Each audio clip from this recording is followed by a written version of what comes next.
नमस्कार दोस्तों, यूपीएससी 021 में आप सभी का स्वागत करता हूँ। मैं पीआईबी पढ़ रहा था, तो पीआईबी मतलब बहुत एक हेक्टिक काम रहता है और उसमें जो एक ऐसी पावरफुल चीज़ मुझे दिखाई पड़ी, जो आपको पता होनी चाहिए, आपके एग्ज़ाम्स में आ सकती है और वो ये इंडेक्स है। इसका नाम है एक्सपोर्ट प्रिपेयर्डनेस इंडेक्स और ये नीति आयोग इसको पब्लिश करता है, ठीक है? तो मैंने इस इंडेक्स के बारे में पढ़ा तो मैंने क्या किया, मैंने इनकी रिपोर्ट ही डाउनलोड कर ली पूरी, ठीक है? अब इस रिपोर्ट के माध्यम से मैं आपको पढ़ाने नहीं जा रहा हूँ, बस दिखा रहा हूँ कि कभी कोई ऐसा रिपोर्ट आया करे तो उसको एक बार जो है देख लेना चाहिए, है ना? रिपोर्ट देखने से थोड़ा-सा फ़ायदा रहता है। इस रिपोर्ट में जो सबसे इम्पोर्टेंट चीज़ है बस वो ये वाली टेबल है। नीति आयोग की जो एक्सपोर्ट प्रिपेयर्डनेस इंडेक्स है, ये 2026 में पब्लिश हुई है, लेकिन ये 2024 के लिए है और इस इंडेक्स में 4 पिलर इस्तेमाल किए गए हैं। 4 पिलर कौन-कौन से इस्तेमाल किए गए हैं? एक आपका export infrastructure, then business ecosystem, policy and governance, export performance, ठीक है? और इसमें जो क्वेश्चंस बनाए जा सकते हैं वो किस तरीके से बनाए जा सकते हैं कि पहला आपसे पूछ देंगे कि नीति आयोग की एक्सपोर्ट प्रिपेयर्ड इंडेक्स यानी ईपीआई इंडेक्स में कुल कितने पिलर्स हैं, तो 4 पिलर्स हैं, आप उसके जवाब दे दीजिए। उसके बाद आपको ये पता होना चाहिए कि वेटेज किसका किसका है, सीक्वेंस पता होना चाहिए। सबसे ज़्यादा वेटेज जो है बिजनेस इकोसिस्टम का है, उसके बाद बाकी सबका वेटेज जो है 20-20% है, ठीक है?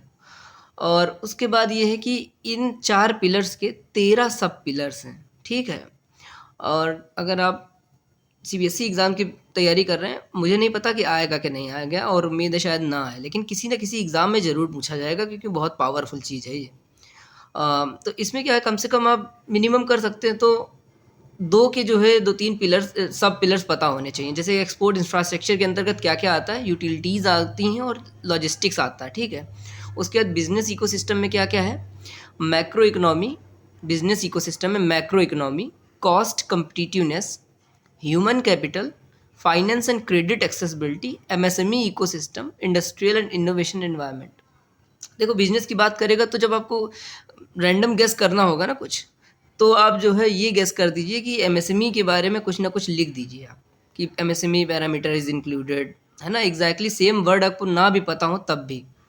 और ह्यूमन कैपिटल आप लिख सकते हैं, ह्यूमन रिसोर्स लिख सकते हैं, दू शब्द बदल सकता है, उसका भी मार्क्स मिलना चाहिए। अगर मैं होता तो मैं आपको मार्क्स देता, ठीक है?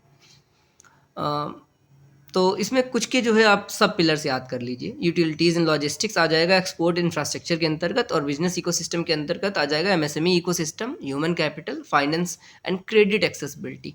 जब बिजनेस की बात की जाएगी, ये फाइनेंस एंड क्रेडिट एक्सेसिबिलिटी आप कहीं पे भी चिपका दोगे, काम चलेगा आपका मेरे हिसाब से, ठीक है?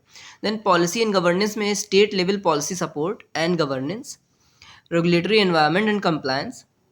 मैं इसके अभी सब हटा दूँगा, आप इसकी एक फ़ोटो ले लेना, ठीक है? Export, then state level exports and trends, export performance में क्या आ जाएगा? State level exports and trends, export promotion and facilitation, export portfolio and market access, ठीक है? तो इस तरीके का है, इसको मैं आपको पीआईबी से दिखाता हूँ चल के। तो देखो ऊपर की लाइनें हम लोगों ने पढ़ ली कि एक बात ये भी है कि जो ईपीआई है ना, वो सबसे पहली बार जब पब्लिश किया गया था, वो 2020 में पब्लिश किया गया। एक जानकारी ये हो गई। उसके बाद हम लोगों ने और क्या कर लिया, हम लोगों ने ये वाली टेबल देख ली अभी प्रीवियस में। और इसके हम लोगों ने इंडिकेटर देख लिए कि 13 इसके सब पिलर हैं, 70 इंडिकेटर हैं, ठीक है? ऐसे सवाल बैंक में पूछे जाते हैं कि कुल कितने इंडिकेटर्स हैं, कितने पिलर्स हैं। और देन इसके बाद क्या है कि इसमें 3 कैटेगरी हैं, लीडर्स, चैलेंजर्स और एस्पायरर्स, ठीक है? तो ये भी आपको पता होना चाहिए कुल कितनी कैटेगरी हैं। 3 कैटेगरी हैं इसमें, लीडर्स, चैलेंजर्स और एस्पायरर्स। देन उसके बाद हम लोगों ने वेटेज देख लिए थे, बिजनेस इकोसिस्टम का सबसे ज़्यादा वेटेज है, मैंने यानी ये वाली हम लोगों ने देख ली थी। उसके बाद एक बस ये इंपॉर्टेंट जानकारी है जो मैं यहाँ से आपको करवाना चाह रहा था।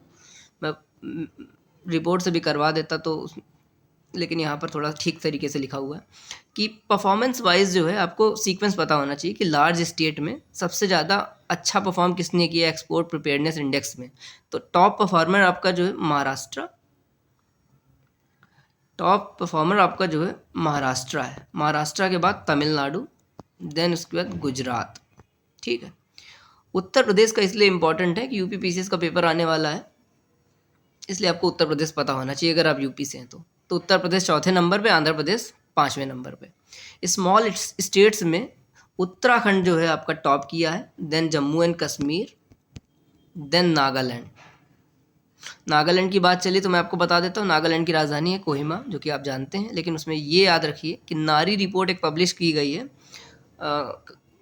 वीमेन कमीशन के द्वारा, उसमें सबसे सेफ सिटी जो कंसीडर की गई है ना महिलाओं के लिए, वो नागालैंड की राजधानी कोहिमा है, ठीक है। तो स्मॉल स्टेट में एक्सपोर्ट प्रिपेयरनेस इंडेक्स में टॉप किसने किया? उत्तराखंड ने। दूसरे नंबर पे जम्मू कश्मीर, तीसरे नंबर पे नागालैंड।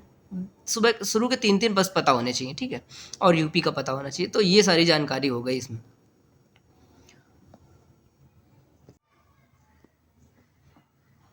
एक मिनट में इसका रिवीजन। पहला, एक्सपोर्ट प्रिपेयरनेस इंडेक्स जो सबसे पहली बार पब्लिश कब किया गया? 2020 में पब्लिश किया गया। अभी जो पब्लिश किया है वो कौन सा इंडेक्स है? 2024 का इंडेक्स है। इसको कौन पब्लिश करता है? नीति आयोग इसको पब्लिश करता है। इसमें कुल कितने पिलर हैं? इसके 4 पिलर हैं। 4 पिलर में कौन कौन से हैं? एक्सपोर्ट इंफ्रास्ट्रक्चर, उसके बाद बिजनेस इकोसिस्टम, ये यहाँ से मिल जाएगा, export infrastructure, business ecosystem, policy and governance और एक्सपोर्ट परफॉर्मेंस। ये 4 पिलर के 13 सब पिलर्स हैं और 70 इंडिकेटर्स हैं। उसके बाद जो टॉप परफॉर्मर्स हैं, आपको ये पता होना चाहिए कि महाराष्ट्र ने टॉप किया है लार्ज स्टेट्स कैटेगरी में। महाराष्ट्र के बाद तमिलनाडु, और तमिलनाडु के बाद जो है आपका गुजरात है। उसके बाद आपका आता है उत्तर प्रदेश और आंध्र प्रदेश, ठीक है। तो 4 तो पक्का ही पता होना चाहिए लार्ज स्टेट की कैटेगरी में, और यूपी इसलिए पता होना चाहिए, अगर आप यूपी से हैं तो यूपी पता होना चाहिए। उसके बाद स्मॉल स्टेट कैटेगरी में कौन से? उत्तराखंड ने टॉप किया है, जम्मू कश्मीर दूसरे नंबर पे, नागालैंड तीसरे नंबर पे, देन दादर नागर हवेली एंड गोवा। तो ये था एक इंपॉर्टेंट इंडेक्स जो मैंने आपको शेयर कर दिया है। एक्चुअली ऐसे रैंडम पिक नहीं किया है, पूरा महीने का पीआईबी पढ़ रहा हूँ, बहुत मेहनत लग रही है, बट उसमें जो सबसे पावरफुल चीज़ लगी मुझे आपको शेयर करने के लायक, वो ये इंडेक्स लगा, ठीक है। तो उम्मीद है आपका ये काम कर रहा होगा। धन्यवाद।